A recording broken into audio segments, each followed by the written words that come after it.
mucha paciencia para la enseñanza que traigo para ustedes. Es la introducción de este libro y debido a nuestra descontextualización de las circunstancias que se presentan en este libro, me es necesario poder hacer una introducción un poquito exhaustiva. Eso va a incluir palabras extrañas que no estamos acostumbrados y que no es mucho de mi agrado decirlas en el púlpito. Eso va a traer fechas y nombres de personas y datos históricos. Y con esto quiero decirles, puede ser un tanto pesado esta tarde. Por favor, tomen notas de ello, guárdelos en su mente. Porque estoy convencido, hermanos, que sin un contexto apropiado de este libro, eh, nuestro corazón no va a sacar el provecho por el cual este libro fue escrito. Aunque nosotros no estamos en los tiempos del profeta Zacarías, créanme, como hoy lo veremos al concluir, este libro es tan relevante como lo fue para el pueblo de Dios. Así que, hermanos, ténganme un poco de paciencia, traten de despertarse, si el cansancio les llega, párense por agua, va a haber datos un poco pesados y, hermanos, traten de mantenerse alertas. Es importante todo lo que tengo que decir esta mañana. Nuestro texto en el cual me enfocaré será el versículo 1. Y también, hermanos, me es importante decirles antes de comenzar que debo de reconocer el trabajo de uno de los hermanos en el que principalmente me estoy basando. Hay muchos autores que han escrito con respecto a este libro a lo largo de la historia de la iglesia, pero una de las complejidades de este libro es las diferencias de eh, interpretación o aplicaciones que ven. Eso le da un grado de complejidad bastante amplio, pero hay un hermano que es grandemente reconocido por sus estudios. Se llama Anthony Peterson. Este es un hermano, un erudito en el Antiguo Testamento, que incluso es reconocido, hermanos, por sus estudios del Antiguo Testamento, que fue invitado para una serie del Antiguo Testamento por el respeto que se le tiene de la seriedad y el conocimiento que tiene de los idiomas antiguos, de la historia y de toda la investigación que él ha hecho. Ahora, nada más para que se den un poco de idea de este hermano. Ha tenido hermanos como maestros muy importantes. Algunos de ustedes los reconocerán, quizás algunos no los conocen a estos teólogos, pero ha tenido hermanos como James Goldsworthy, John Woodhouse y Barry Webb. Estos tres hermanos que les estoy diciendo, todos ellos de Australia, son hermanos sumamente importantes en los estudios del Antiguo Testamento. De hecho, nosotros tenemos varios libros por ahí del hermano Graham Goldsworthy. Si uno quiere estudiar una perspectiva de teología bíblica acerca de lo que la Biblia dice de la historia de la redención, es uno de los principales ponentes a los que nosotros acudimos. Ahora os digo todo esto nada más para reconocer el gran trabajo de este pastor, porque no saben qué edificante es toda la labor que él ha hecho. Es sumamente edificante y conforme avancemos en el libro van a darse cuenta qué importante es tener un hermano que pueda tomar las diferentes posturas que se tienen, el idioma original y como ahorita explicaré a qué me refiero con esto y poderlas cotejar para dar claridad en la interpretación del libro. ¿Qué es lo que vamos a ver esta mañana? Bueno, primer punto va a ser las razones para estudiar Zacarías. Solamente voy a decir algunas. Luego vamos a ver un contexto bíblico y también vamos a ver un contexto histórico. Después voy a hablar un poco acerca del libro en general y al último voy a concluir con el principal mensaje de este libro, que tiene mucho que ver con las razones que explico al principio. Así que sin más, hermanos, vamos a pasar a nuestra introducción. Ustedes recordarán cuando estudiamos el libro a los Romanos que una introducción clara es importante para poder avanzar. De otra manera, hermanos, podemos cerrar. De hecho, uno de los graves problemas de la iglesia en la época medieval es que se tomaba el libro de Zacarías y se alegorizaba. Es decir, se le imponía significados a cosas que se ven en este libro, profecías que da el profeta que no tenían que ver con ello. Eso hace que se pierda rápidamente el sentido y mucho más la aplicación al día de hoy a nuestras vidas. Así que por eso es importantísimo para mí dar este contexto. Tres razones, hermanos, para estudiar Zacarías. ¿Por qué, hermanos, estoy cargado porque la iglesia pueda ver este libro y podamos estudiarlo juntos? Bueno, una de ellas, de las que mayor peso tiene, este libro es el segundo libro más citado en el Nuevo Testamento después del libro de los Salmos. El libro de los Salmos es el que más citas tiene de manera directa en el Nuevo Testamento. Es decir, que en el libro de los Salmos encontramos muchísimo que fue enclarecido o que fue ampliamente explicado por el Señor Jesús y sus apóstoles. Bueno, este libro es el segundo en ser citado textualmente. Aparece muchísimas veces en el Nuevo Testamento y eso le da un peso importante, hermanos. Punto número 2, porque es el libro con mayor contenido profético con referencia al Evangelio de nuestro Señor Jesucristo.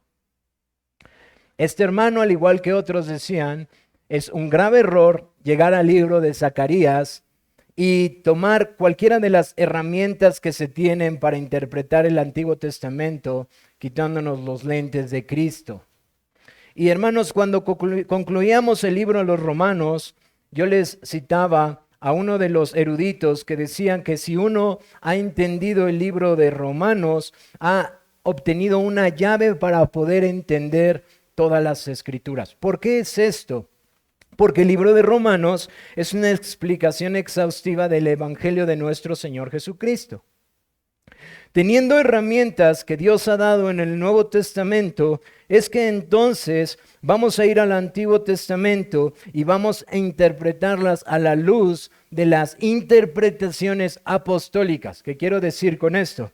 Que una de las formas en la que vamos a llevar a cabo este estudio es con una exégesis o una exposición como los apóstoles y el Señor Jesucristo lo hicieron. Es decir, tanto el Señor Jesucristo como los apóstoles, al citar el Antiguo Testamento, ellos lo exponen y nos dan el significado que tiene para el Nuevo Testamento. Estas herramientas o forma de interpretar el Antiguo Testamento es lo que con ayuda del Señor vamos a hacer para poder interpretar este libro. Es decir, Zacarías tiene que ser interpretado en su contexto inmediato, el libro, en su contexto un poquito más cercano, los 3 libros en los que pertenece, y en su contexto más amplio entre los profetas, la historia de la redención y todo lo que hoy vamos a ver, hermanos. Con la luz de hacerlo como los apóstoles y nuestro Señor Jesús lo hicieron. Es decir, mostrando a Cristo en este libro. Así que, gracias a Dios, la iglesia de Cristo tiene el Nuevo Testamento para poder interpretar sin errar en el Antiguo Testamento. El tercer punto por el cual quiero darlo, hermanos, es que a diferencia de lo que muchos teólogos dicen, Zacarías no es un libro pesimista, no es un libro de desánimo. Zacarías es un libro que trae bastante ánimo al pueblo de Dios, hermanos. Ustedes se darán cuenta que hay una parte en la que vamos a pasar en este libro en donde Dios nos permite, por medio de este profeta, hacer ver que Dios siempre está observando y orquestando todas las cosas que pasan en su creación, aunque éstas sean muy aflictivas para su pueblo. Aunque las circunstancias sean muy aflictivas para su pueblo, nuestro Dios siempre tiene ojos para observar todo lo que está pasando y lo hace con un propósito mayor que nosotros muchas veces no alcanzamos a entender o a ver. Y hermanos, eso nos trae a todos mucho ánimo, hermanos. Saber que nuestras circunstancias no son aisladas, aunque muchas veces ellas parezcan aislarnos de lo que está pasando a nuestro alrededor. Así que esos son algunos de los puntos por los cuales, hermanos, mi corazón está cargado a traer este libro. Ahora, vamos a pasar un poco al contexto bíblico y aquí se empieza a poner un poco difícil la explicación. El profeta Zacarías pertenece al Antiguo Testamento, pero la manera en la que nuestras Biblias contemporáneas se encuentran en el Antiguo Testamento no necesariamente ha sido la misma siempre, hermanos. Eso nos roba un poco de herramientas para poder interpretarlo y entenderlo. ¿Qué quiero decir con esto?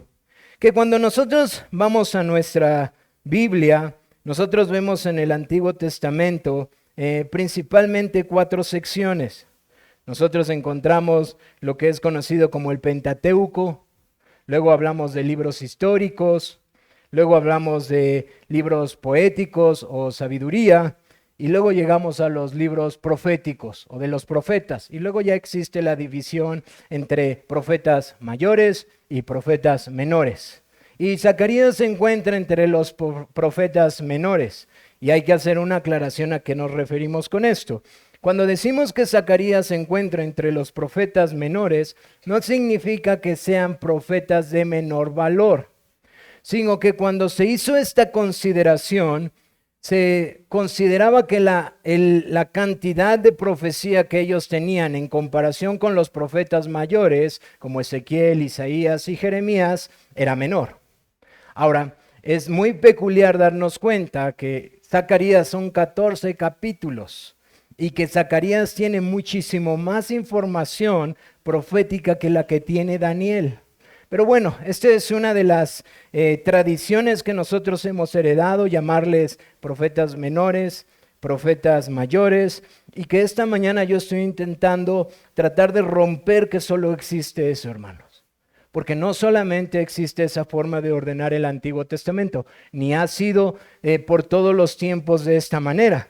De hecho, es muy probable que esta forma en la que nuestra Biblia está ordenada es una diferente a la que fue o en la que se encontraba antiguamente cuando fue escrita.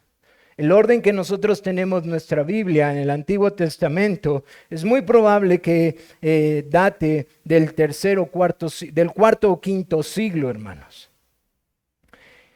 ¿Cómo fue originalmente escrita? Y voy a empezar a dar nombres por si quieren estudiar más al respecto en sus devocionales personales o familiares.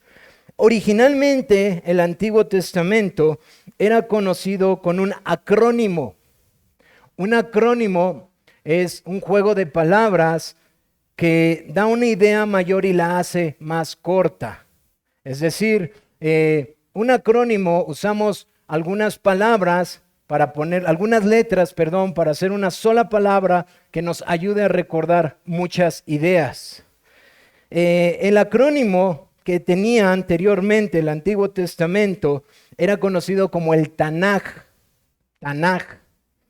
Y esto hacía una referencia a 3 principales rollos en los cuales se tenía el Antiguo Testamento. El primer rollo tenía que ver con la ley, el segundo rollo tenía que ver con los profetas y el tercer rollo tenía que ver con los escritos.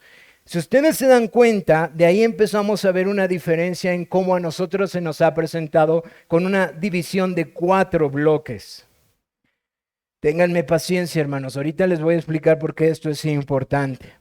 Estos 3 bloques en los cuales se encontraban los 3 diferentes rollos tenían un propósito muy particular. Eso fue en el Antiguo Oriente cuando la escritura fue dada. Y se tenían los rollos que se fueron recapitulando. Pero después nosotros nos encontramos en el periodo del helenismo, donde se empieza a imponer el idioma griego. Y el Antiguo Testamento, que fue escrito mayormente en hebreo y algunas grandes secciones en arameo, empieza a ser reescrito en griego. en griego. Esto es lo que conocemos como la Septuaginta. Este griego se escribe, esta versión del Antiguo Testamento tarda aproximadamente 2 siglos, un siglo, del siglo segundo al siglo tercero antes de Cristo, en escribirse. ¿Por qué es importante entender esto?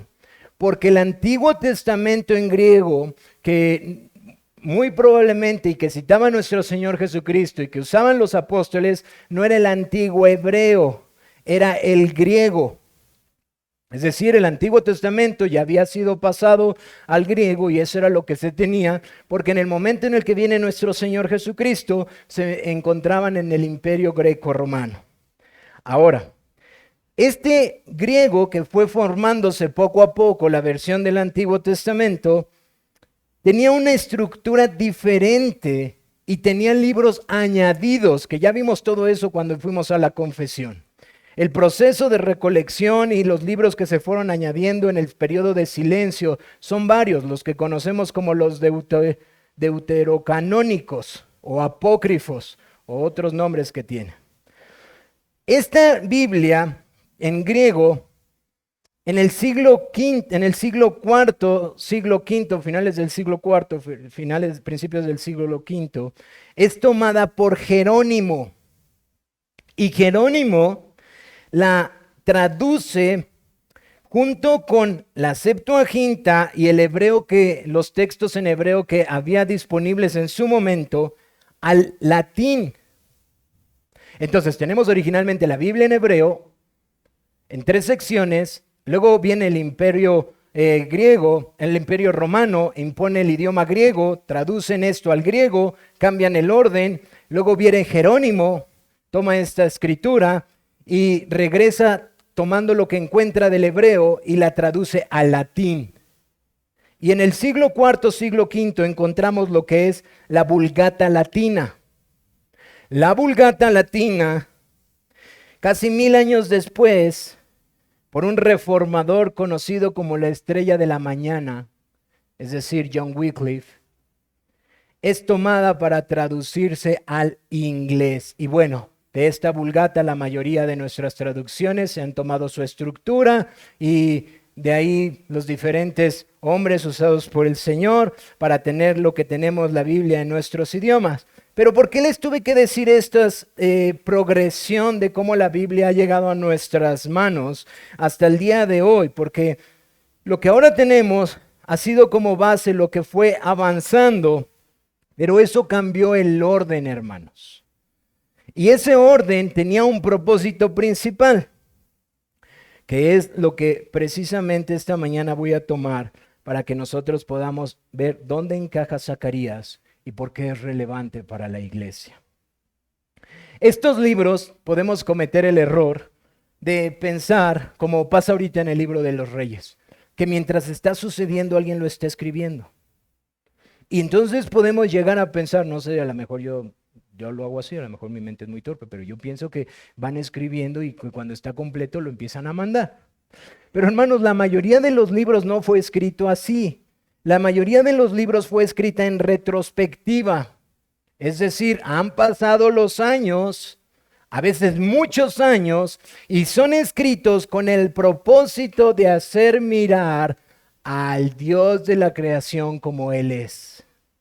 Es decir, los autores inspirados, como dice la carta a Timoteo, fueron inspirados para que pudieran mirar la historia de la redención y pudieran hacer verle al pueblo cómo Dios es fiel a su pacto, hermanos. Y eso es muy importante porque la historia de la Biblia, que es revelada en la Torá, como nosotros la conocemos, o la ley, que es parte del Tanaj, ese acrónimo que les decía, Tanaj es un acrónimo para Torá, Neviim y Ketubim, que son palabras para ley, profetas y escritos. Tiene un orden que cuando nosotros lo estudiamos nos deja ver con mayor claridad el esplendor de lo que Dios está haciendo. Por ejemplo, la manera en la que está revelada la Escritura en el Antiguo Testamento que también lo podemos ver en esa parte, en lo que nosotros conocemos como el Pentateuco, es la creación y la caída. Pero viene la creación, el hombre cae y Dios da una promesa. ¿Recuerdan? Sumamente importante la promesa que da. La simiente de la mujer herirá en la cabeza a la simiente de la serpiente. Y permítanme un momento, se me desató mi agujeta, siento que me voy a caer.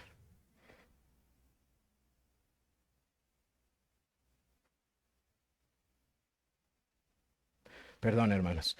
Después de eso, encontramos en esto que es conocido como la Torá o Pentateuco en nuestros días, la manera en la que Dios sigue revelando la historia. Algunos de estos autores los conocemos, sabemos quiénes son, entendemos el mensaje, algunos otros no los conocemos. Para lo que es la Torá lo sabemos, sabemos que Moisés está relatando todo esto, la creación, la caída, luego la promesa, luego los patriarcas.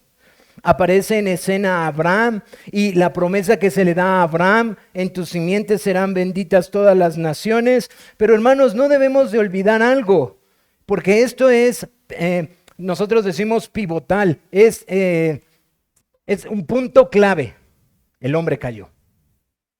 El hombre cayó y Dios ha hecho una promesa: una simiente descenderá. Va a descender del hombre, de la mujer, y va a vencer a aquel que se opuso. Y después aparece Abraham y hay otra promesa: en la simiente de Abraham será benditas todas las naciones. Pero hermanos, no debemos de olvidar algo: desde Adán el pecado sigue. Y luego se le da la promesa a Abraham de bendición y cómo en él iban a ser benditos. Y luego vienen sus hijos y parece ser como que no hace mucho sentido lo que Dios ha dicho, porque conocemos la historia de Isaac y de Jacob. Y luego vienen las 12 tribus. Y cuando nosotros observamos a las 12 tribus, vemos que no es precisamente una simiente piadosa. Vemos constantemente sus pecados. Y se nos relata cómo incluso venden a su hermano menor, José, y cómo éste es llevado a Egipto. Y luego cómo en Egipto desciende la familia de Israel y viven ahí, y por 430 años permanecen en Egipto. Después aparece en escena Moisés. Y pareciera que la promesa que se había prometido a Adán y que se le había sido dada a Abraham, parece ser que ahora sí se va a cumplir, porque aparece este profeta, rey y sacerdote, Moisés. Pero la historia de la redención nos deja ver que él no es todavía la simiente esperada. De hecho, nos deja ver con claridad los errores de Moisés. Y entonces Moisés emprende el éxodo. El pueblo de Israel es sacado de la esclavitud de Egipto. Y por causa de su pecado, pecado que entró por causa del primer hombre relatado en la Torá o en el Pentateuco, tengo que empezarles a decir los términos para que nos acostumbremos, hermanos, de la Torá o de la ley o del Pentateuco. Moisés no puede ver la tierra prometida. Nos deja ver, él no es la promesa. Él no es. Y entonces Moisés le da a Josué,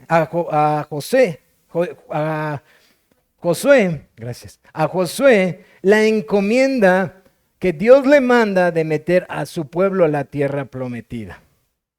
Y entonces, en el Antiguo Testamento hebreo, aquí es donde comienzan los profetas. Para ellos comienzan los libros de los profetas, con Josué, con jueces y los reyes. 4 libros que nosotros vemos en nuestra Biblia, que originalmente eran 2. El libro de Samuel, del profeta Samuel, y el libro de los reyes. Crónicas no pertenece a este grupo, hermanos. De hecho, Crónicas es el último libro escrito, con un propósito muy particular de que el pueblo de Dios entienda, recapitulando en toda esta larga historia, que Dios es fiel, aunque nosotros no alcanzamos a entenderlo. Pero la historia sigue en lo que es conocido como el Neviim o los profetas, con Josué, luego jueces, luego Samuel y reyes, y encontramos la historia de Saúl. Cambiamos de, una vez que Josué entra a la tierra prometida, empieza la conquista, y parece ser que la promesa de Abraham empieza a cumplirse, quizás sea Josué, pero no, todavía no es Josué. Quizás esta es la tierra esperada, quizás el Edén, ahora sí lo han encontrado, quizás ahora sí va a empezar la nueva creación, que es lo que está esperando el pueblo de Dios. Pero nos percatamos que no, el pueblo que entra a la tierra prometida empieza a pecar incluso antes de entrar a la tierra. Y entran no por causa de ellos, sino por la fidelidad de Dios. Y entonces ellos empiezan a conquistar, pero su pecado es evidente, lo vemos en el libro de los jueces. Y entonces ellos dicen, queremos un rey como los demás. Por cierto, el libro de la Torá termina diciéndole a Moisés, esto va a pasar, va a fracasar el pueblo. Va a fracasar. Y comienza el libro de Neviim o los profetas dando esperanza con Josué. Pero avanza el pueblo y viene Saúl y nos damos cuenta que no es el rey esperado. Y luego aparece David y entonces decimos, ahora sí, esta es la simiente, un rey conforme al corazón de Dios. Pero avanza la historia de la redención y nuevamente nos damos cuenta, no es David. David peca, no es este. Entonces viene Salomón. Un rey que hace justicia, un rey sabio, pero un rey que también tiene el mismo problema que toda la demás humanidad, el pecado que mora en su corazón.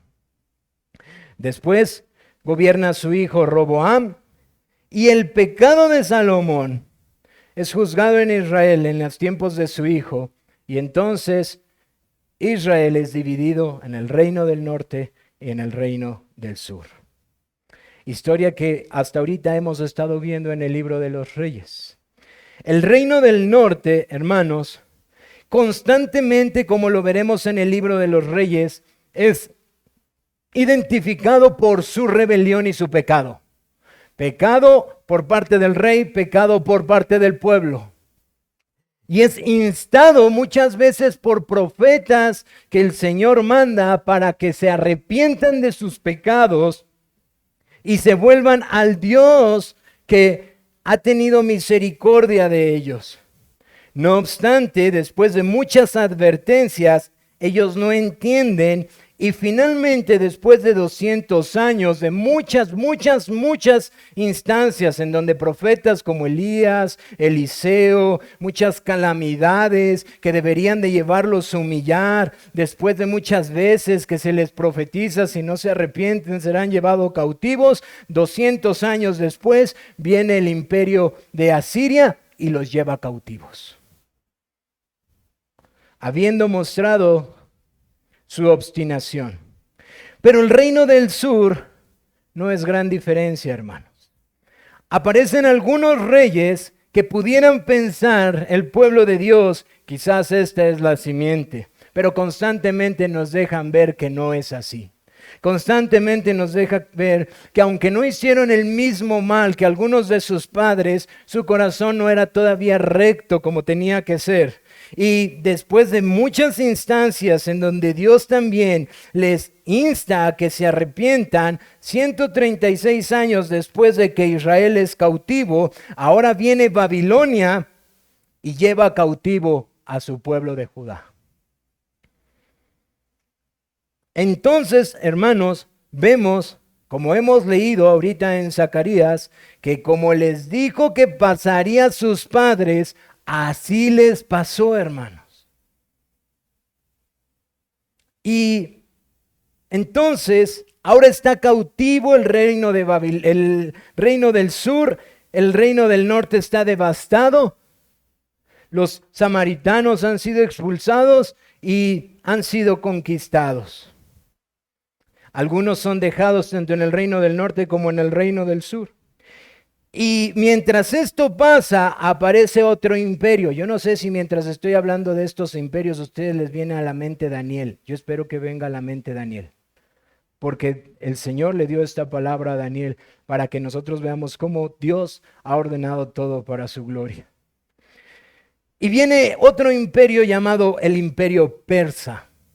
Cuando Babilonia se sentía, ustedes recuerdan esa imagen de Nabucodonosor, este es mi reino. Y luego es entregado como bestia. Bueno, pareciera ser que ese es el mayor imperio, pero luego viene uno mayor, el imperio persa. Y el imperio persa, después de someter a muchos, viene y precisamente somete a Babilonia. Y Persa es dirigido por un hombre que es conocido como Ciro el Grande.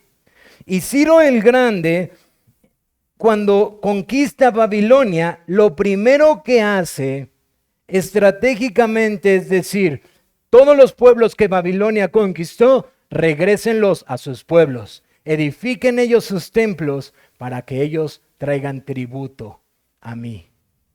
Hermanos, es súper interesante darse cuenta que este hombre llamado Ciro el Grande somete a Babilonia y da un decreto en su pecaminosidad para hacer que los pueblos regresen, y uno de los que estaba cautivo de Babilonia es Judá. Y el pueblo de Judá regresa a Jerusalén. Y hermanos,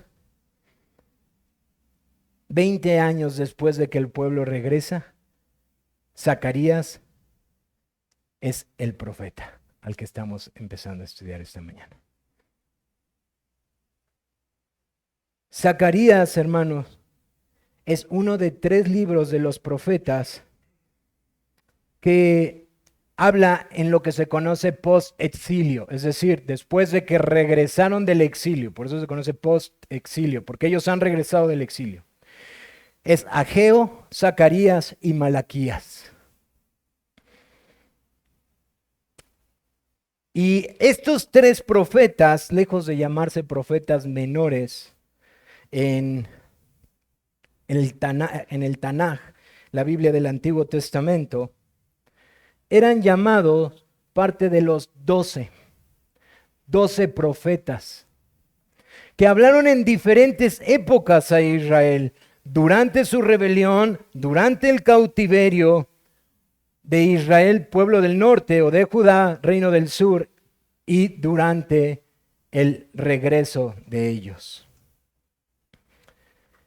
Así cierra esta sección con los 12 profetas, que son lo que nosotros conocemos como profetas menores, la sección de el Tanaj, que corresponde a los profetas, y luego vienen los escritos en hebreo Ketuvim. Aquí encontramos libros de sabiduría o poéticos como Salmos, Proverbios, Job, Cantares, Ruth, Lamentaciones, Eclesiastés. Y luego encontramos a Esther, Daniel, Esdras, Nehemías y Crónicas. Esdras, Nehemías y Crónicas, hermanos, súper esenciales para su devoción familiar, para entender Zacarías. Voy a estar citando constantemente estos libros para poder entender qué está pasando y que podamos entender por qué Dios está haciendo lo que está haciendo. Y como les decía, Crónicas es uno de los últimos libros registrados. Ahora, ¿cuál es el contexto histórico? Yo sé que ya hablé un poco del contexto histórico cuando lo puse en un contexto bíblico, porque este es cómo se desenvuelve la historia de la redención a través de las Escrituras, y por eso me remití a la manera en la que fue escrita originalmente en el hebreo, porque si nosotros vamos a nuestro Nuevo Testamento, esa continuidad de eventos es truncada. A menos que nos dediquemos a estudiar uno por uno, no la vamos a entender. Pero históricamente, ¿qué está pasando alrededor del pueblo de Israel? ¿Qué está haciendo Dios en su creación para cumplir sus propósitos? Bueno, me voy a ir rápido porque ya mencioné muchas de estas cosas. El reino del norte fue invadido por un imperio que Dios levanta, los asirios, en el 722 a.C. El reino del sur fue cautivo por otro imperio que el Señor levanta, Babilonia, en el 586. Y posteriormente Dios levanta otro imperio llamado el imperio persa. Y aquí es donde tenemos que poner un poquito más de atención. Porque yo les mencionaba que Ciro el Grande fue el fundador de este imperio. Esto está pasando fuera de el pueblo de Israel.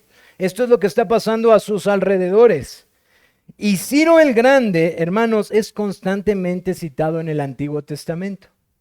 De hecho, 12 veces es citado. Es citado en el libro de Crónicas, es citado en el libro de Esdras, es citado en el libro de Daniel, en el libro de Isaías.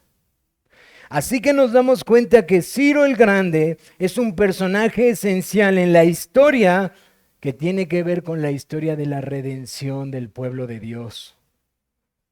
Ciro conquista Babilonia y emite este edicto en donde dice que los exiliados pueden regresar a sus ciudades y reconstruirlas. Ahora, ¿quieren saber más de esto? Vayan al libro de Esdras.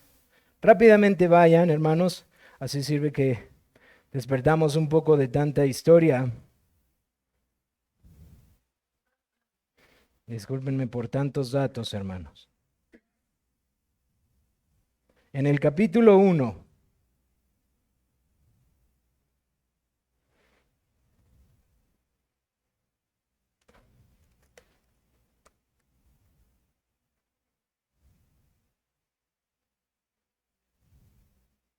y bueno, ya lo perdí.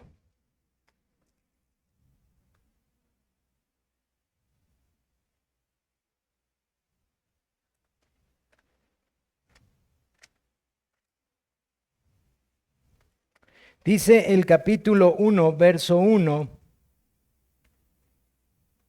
En el primer año de Ciro, rey de Persia, para que se cumpliese la palabra de Jehová por boca de Jeremías, despertó Jehová el espíritu de Ciro, rey de Persia, el cual hizo pregonar de palabra y también por escrito por todo su reino, diciendo: así ha dicho Ciro, rey de Persia: Jehová, el Dios de los cielos, me ha dado todos los reinos de la tierra y me ha mandado que le edifique casa en Jerusalén y que está en Judá.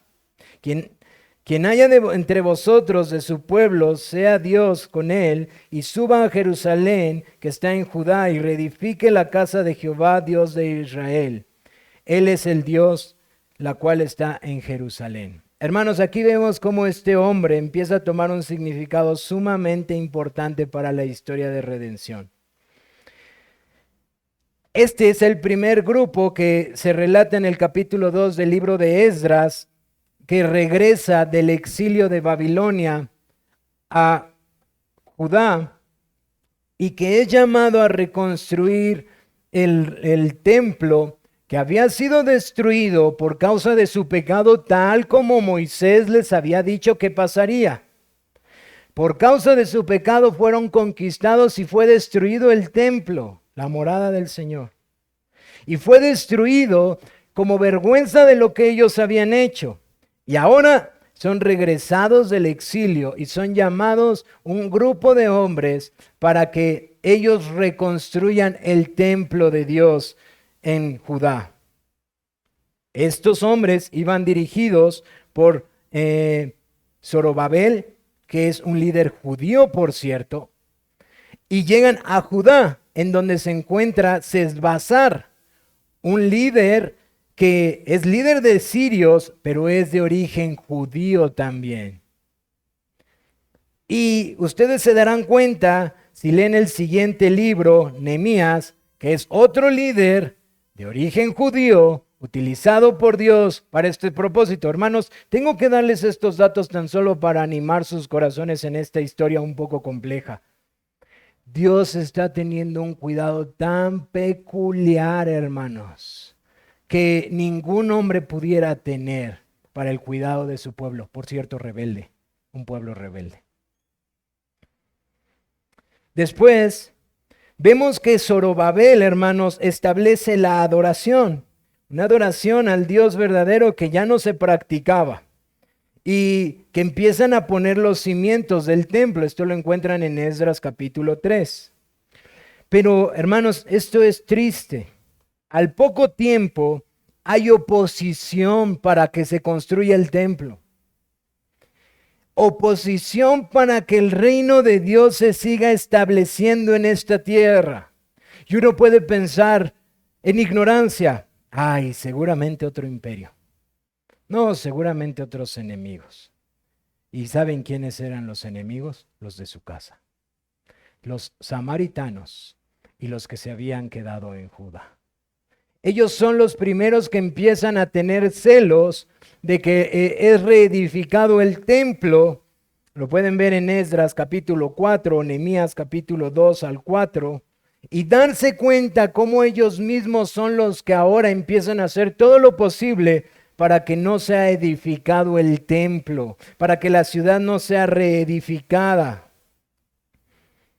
También las Escrituras nos deja ver que el Señor permite otras circunstancias muy adversas. Ageo registra una hambruna y deja ver que entonces las circunstancias para avanzar el reino de Dios eran bastante complejas. Ciro muere y al morir Ciro el Grande hay algunos conflictos internos en el imperio de Asiria. Y después de haber algunos sucesores que se mataban y se lo peleaban, después de esto queda Darío. Y Darío queda al frente de Persia. Y Darío vuelve a emitir que la edificación del templo se construya. Darío es ahora el gobernante de todo ese imperio. Y a pesar de estos hombres de Samaria y hombres internos de Judá, Darío con su autoridad no solamente dice que el templo se vuelva a reconstruir, sino que les da los recursos necesarios para hacer. Por cierto, aquí habla Zacarías. Esto es lo que está pasando en el contexto bíblico y en el contexto histórico. Aquí es donde Ageo, Zacarías y Malaquías son profetas enviados por Dios con un propósito cada uno que ahorita se los voy a decir. Pero aquí es donde nuestro libro toma sentido, hermanos. Pasamos a nuestro penúltimo punto, hermanos. Muy rápido este. Vamos a hablar ahora sí de este libro en particular. Hemos tratado de ponerlo en contexto. ¿Quién es el autor de este libro? Bueno, hermanos, hay un montón de debate al respecto de la unidad del libro y de la autoría de él. Pero de manera general podemos concluir que es Zacarías. Atenderemos esas diferencias cuando lleguemos a esos puntos. Principalmente están dados por las dos grandes formas en las que está dividido el libro. Algunos consideran que la segunda parte no la escribió Zacarías. Ahora, hermanos, cuando decimos que Zacarías es el autor, no quiero que pensemos que Zacarías estaba escribiendo. Es muy probable que él tuvo un escriba, como normalmente pasaba en los antiguos manuscritos. Y ese escriba era dictadole Zacarías todo lo que tenía que estar escribiendo. Y el conflicto que parece o que se piensa que hay entre estas grandes porciones, creo yo que es fácil de resolver, o gracias a Dios es más fácil de resolver por el estudio de hermanos de los que les comentaba en un principio. Este profeta, Zacarías, escribe 20 años después de que las personas habían permitido regresar del exilio. Es decir, de que Ciro dijo que regresaran. 20 años después, Zacarías empieza sus palabras. Y Zacarías es contemporáneo del profeta Ageo. De hecho, Ageo comienza poquito antes y luego Zacarías después. Y Malaquías también es contemporáneo. Ahora, ¿quién es Zacarías? Si nosotros vamos a nuestro texto, dice que en el 8º mes del año segundo de Darío, vino palabra de Jehová al profeta Zacarías, hijo de Berequías, hijo de Ido, diciendo. Entonces vemos que el profeta Zacarías era hijo de Berequías, hijo de Ido. ¿Quiénes son estos hombres? Bueno, según las escrituras, nos dejan ver que estos eran sacerdotes. Y estos hombres son de suma importancia que sean de una familia sacerdotal, porque eso tiene que ver todo con el enfoque del libro de Zacarías, hermanos. El enfoque del libro de Zacarías de llamar al arrepentimiento al pueblo es principalmente, hermanos, por la corrupción que por causa del pecado del primer hombre que entró y que se le dio después una promesa, no ha salido. ¿Recuerdan? Entró en Edén y desde Adán, y desde Adán todos los hombres han pecado. Bueno. Ese pecado no se ha quitado y sigue siendo el obstáculo del pueblo de Dios. Y Zacarías es llamado a la limpieza de la adoración a Dios. Él habla acerca de la limpieza del sacerdocio. Recordarán la historia de Josué, que es nombrada en capítulos más adelante. Él tiene un enfoque a llamar a que se arrepienta el pueblo porque su adoración es corrupta, a diferencia de Ageo, que tiene un enfoque a llamar al pueblo a que construyan el templo. De hecho, es muy interesante que este hombre llamado Zacarías, es muy probable que es el mismo hombre que es mencionado por el Señor Jesucristo en Mateo 23, versículo 35 o Lucas 11, 51, que fue asesinado entre el templo y el altar.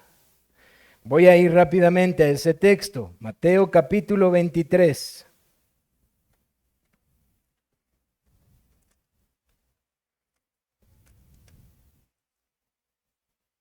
Versículo 35. Dice desde el 34, por tanto, he aquí que yo os envío profetas y sabios y escribas, y de ellos unos mataréis y crucificaréis, y a otros azotaréis en vuestras sinagogas y perseguiréis de ciudad en ciudad, para que venga sobre vosotros toda la sangre justa que se ha derramado sobre la tierra, desde la sangre de Abel el justo hasta la sangre de Zacarías, hijo de Berequías, a quien mataste entre el templo y el altar. Hay diferencia de opiniones si este es o no. Hermanos, yo creo que es muy sencillo pensar que es el mismo hombre del que se está hablando, por cómo se describe. ¿Cuál es la complicación? Zacarías era un nombre muy común en sus tiempos, como el nombre de Juan o Pedro. En una colonia puedes encontrar muchísimos. Pero yo creo que su descripción es muy evidente, hermanos. Es muy probable que Zacarías, que dice nuestro Señor, haya sido asesinado por causa de su profecía. ¿Cuándo fue escrito? Bueno, nos dice que fue escrito en el 8º mes del año 2 de Darío. Por eso les decía, era importantísimo entender quién era Darío y a quién está... de quién sigue como emperador del imperio de los asirios. Y en nuestra época, la fecha que está citada ahí correspondería alrededor del 520 antes de Cristo, 20 años después del exilio, y hasta nos dan los meses, hermanos. Es muy probable que tenga que ver con el mes, casi concluir octubre, principios de noviembre. ¿Por qué podemos sacar estas fechas? Porque Ageo sí puntualiza precisamente cuando empieza a escribir. ¿Cómo está dividido el libro? Principalmente en 2 partes. Y cada una tiene subpartes en las que vamos a ir estudiando. Pero la primera parte tiene que ver con profecía que se le da al pueblo de Israel antes de que termine el templo. Y la segunda parte, que está a partir del capítulo 9 al capítulo 14, que es la más compleja, tiene que ver con profecía que tiene que ver con el pueblo de Israel después de que el templo ha sido terminado. Así que del capítulo 1 al capítulo 8, antes de que el templo sea terminado, y capítulo 9 al capítulo 14, después de que el templo ha sido terminado. Hay muchas formas de subdividir el libro, hermanos. ¿Qué encontramos en este libro? Vamos a encontrar narrativa, vamos a encontrar texto poético, pero lo que lo hace muy complejo es que hay mucho texto que es conocido como literatura apocalíptica. ¿Qué quiere decir eso? Que es literatura profética que tiene que ver con los últimos tiempos. Que tiene que ver con un futuro, no necesariamente con los últimos tiempos. Eso es clave para que podamos entenderlo. Y uno de los detalles es que Zacarías está haciendo este tipo de profecía en un tiempo muy temprano en donde no hay este tipo de literatura. Y eso ha hecho que los especialistas se dividan un poquito. ¿Cuál es el mensaje principal, hermanos, que tiene importancia y grande relevancia para nosotros en este libro? La fidelidad de Dios a su palabra y la misericordia mostrada a su pueblo.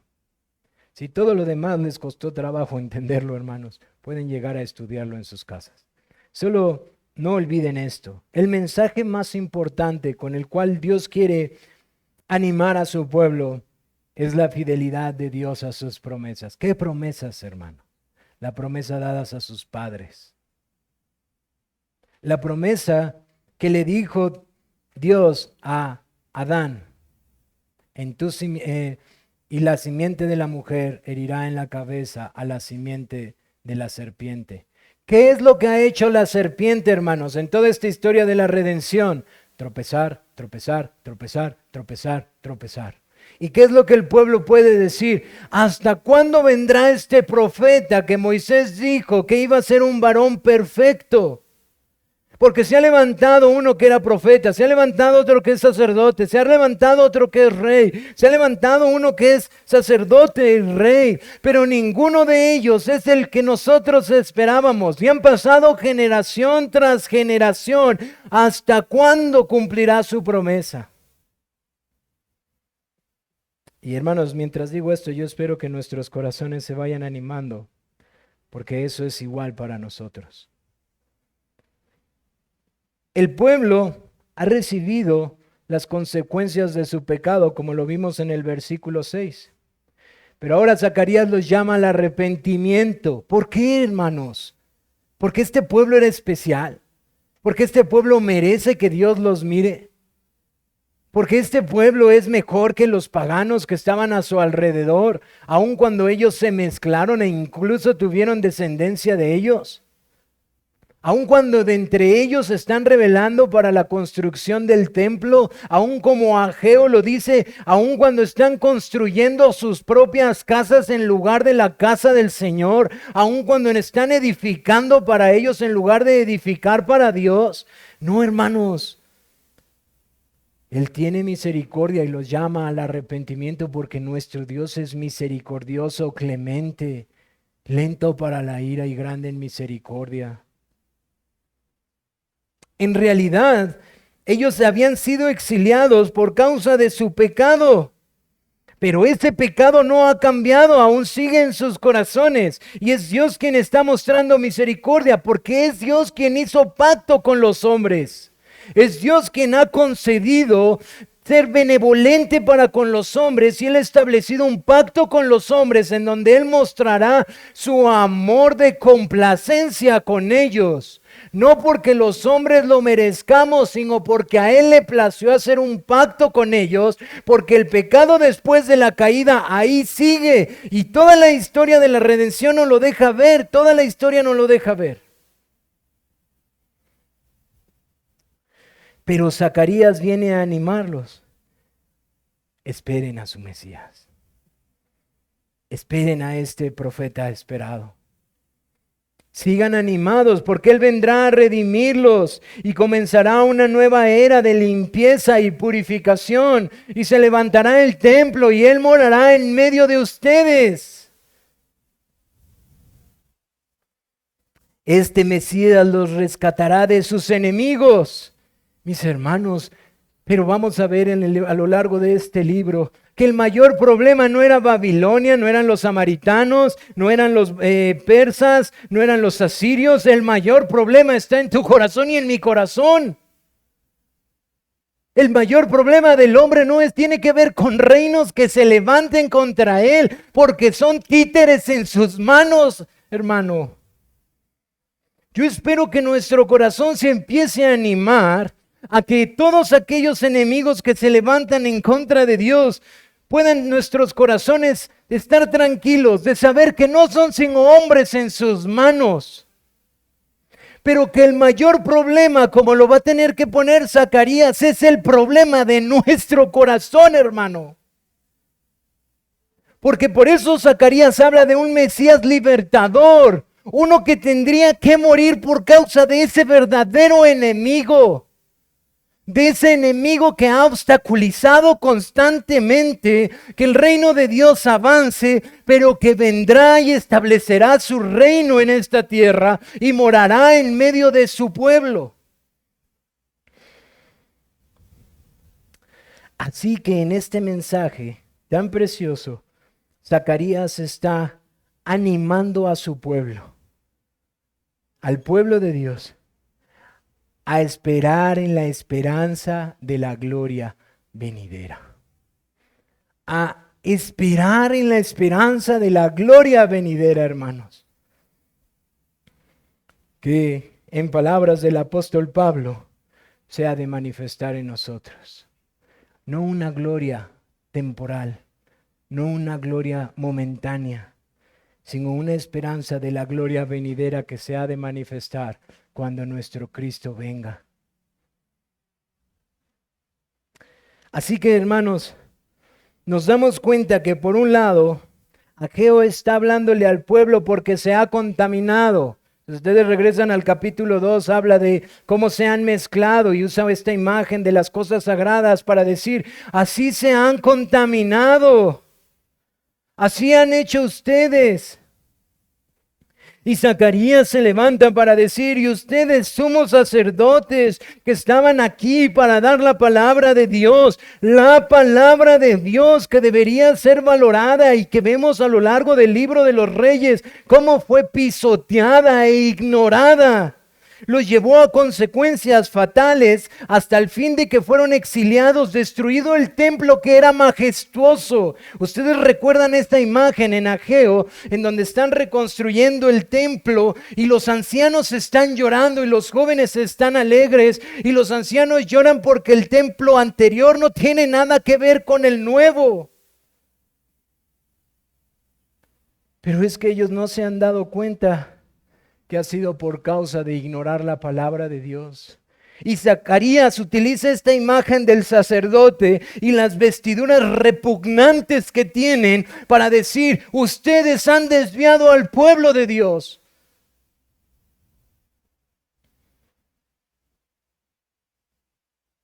Los han llevado al robo, a los falsos juramentos, a la iniquidad, a la maldad, a la idolatría. Han venido con sus falsas profecías. Y Malaquías aparece en la historia para decirles, ustedes se han olvidado de quién es Yahvé.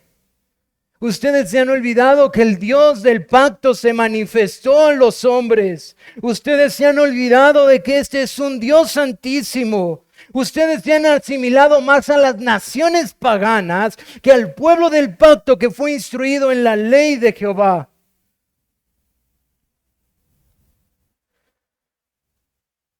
Y estos profetas vienen a decirles, ¿no han olvidado el pecado de sus padres?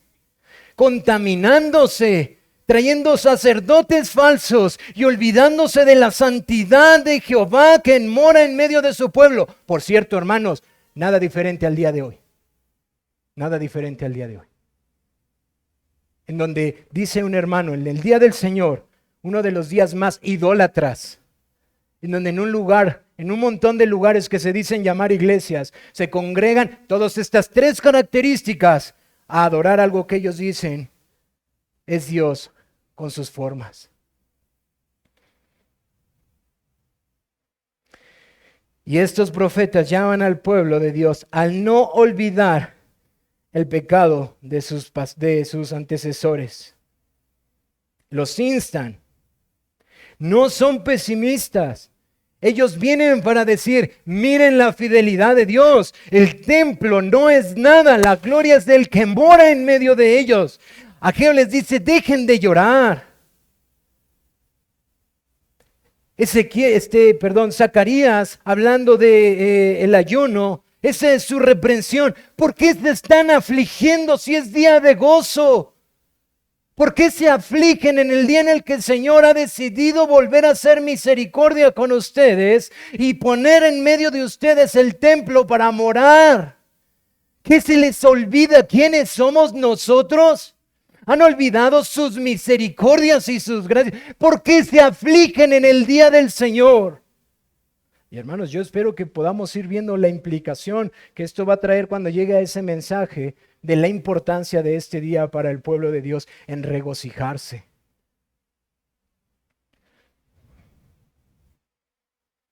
Y ellos son animados. Pueblo de Dios, vean cómo Dios, a pesar de todos nosotros, sigue compadeciéndose. Y Él ha prometido que vendrá su Mesías Salvador.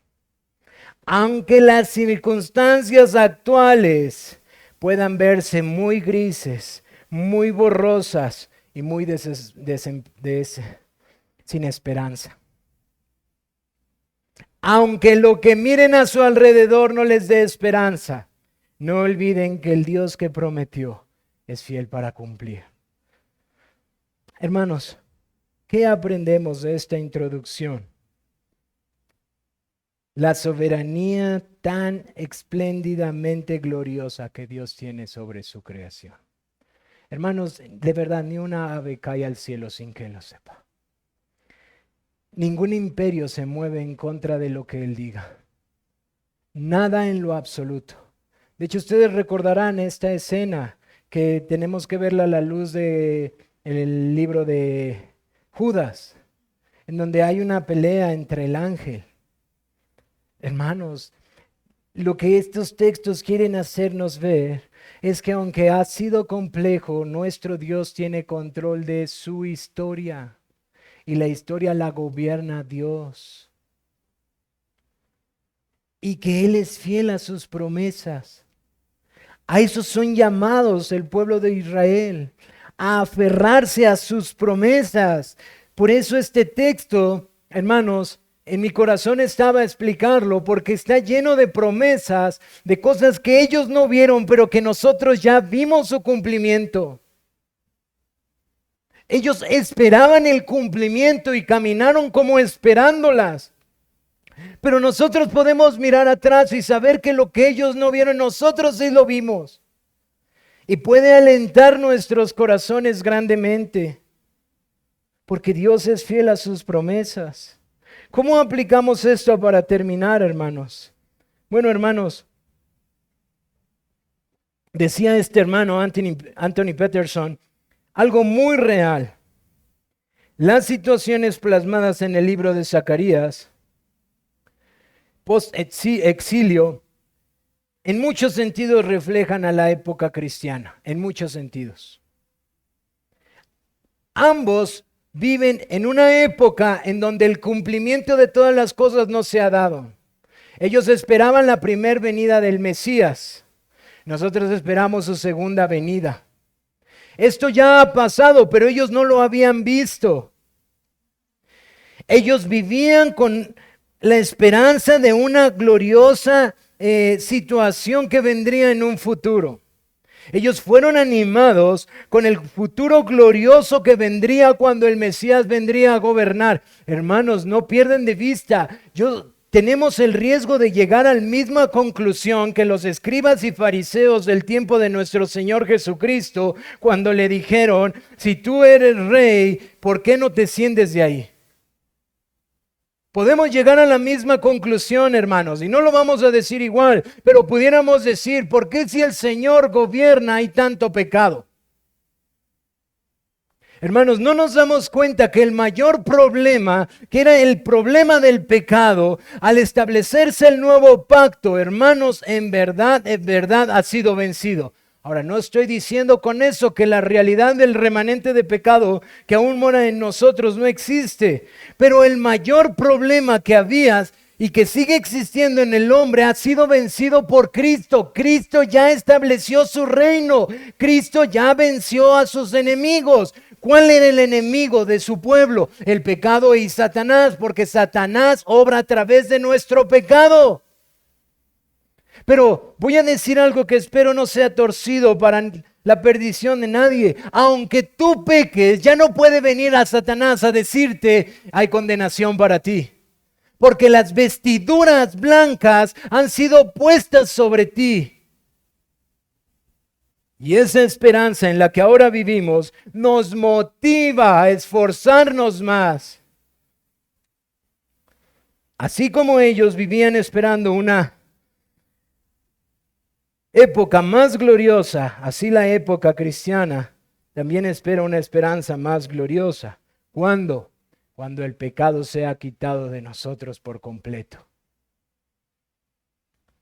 Pero así como para ellos, el pueblo después del exilio y las circunstancias difíciles como una hambruna y problemas de los de adentro y problemas de los de afuera, como dice el apóstol Pablo, así la vida cristiana a menudo va acompañada de circunstancias dolorosas que pueden llevar al desaliento, de adentro y de afuera, hermanos.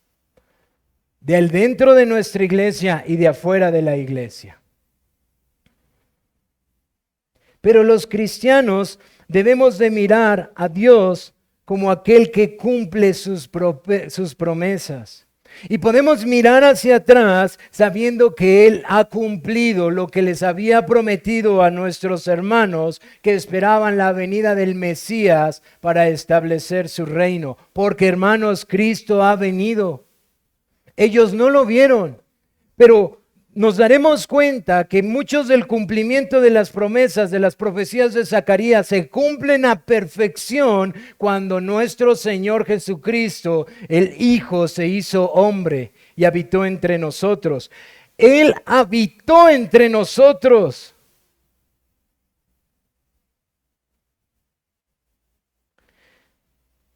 En base a esta esperanza, hermanos, nosotros podemos tener una esperanza plena en la realización de todas sus promesas futuras. Pero ¿cuándo vendrá? Asegúrate de que va a venir en tu corazón. ¿Pero cómo será? Vas a saberlo cuando pase. Pero es que vas a saberlo. Él no falla. Si no sabemos el tiempo ni las formas, lo que sí te puedo decir en base a lo que Él ha prometido y ninguna de sus promesas ha fallado, es que quizás tú y yo durmamos, pero seremos levantados cuando la trompeta suene y nuestro Señor venga en gloria para reinar. Y entonces tú sabrás que Él es fiel.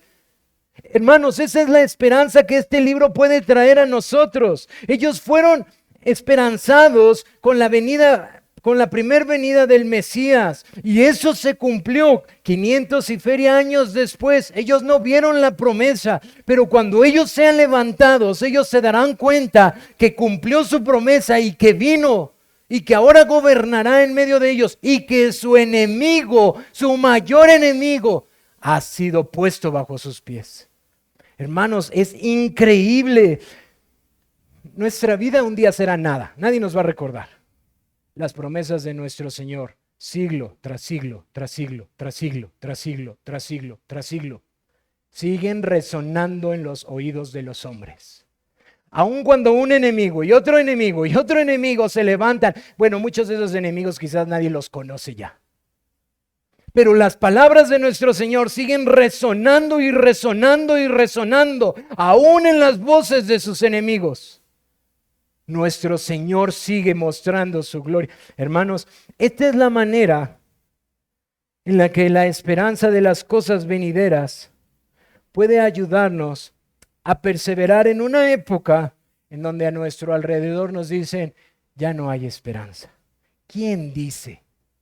Porque mi Señor que está en los cielos dice que lo mejor aún está por venir, cuando Él descienda en gloria y ponga a todos sus enemigos por estrado de sus pies, y que toda la incapacidad que su pueblo tiene ahora será quitada para servirle.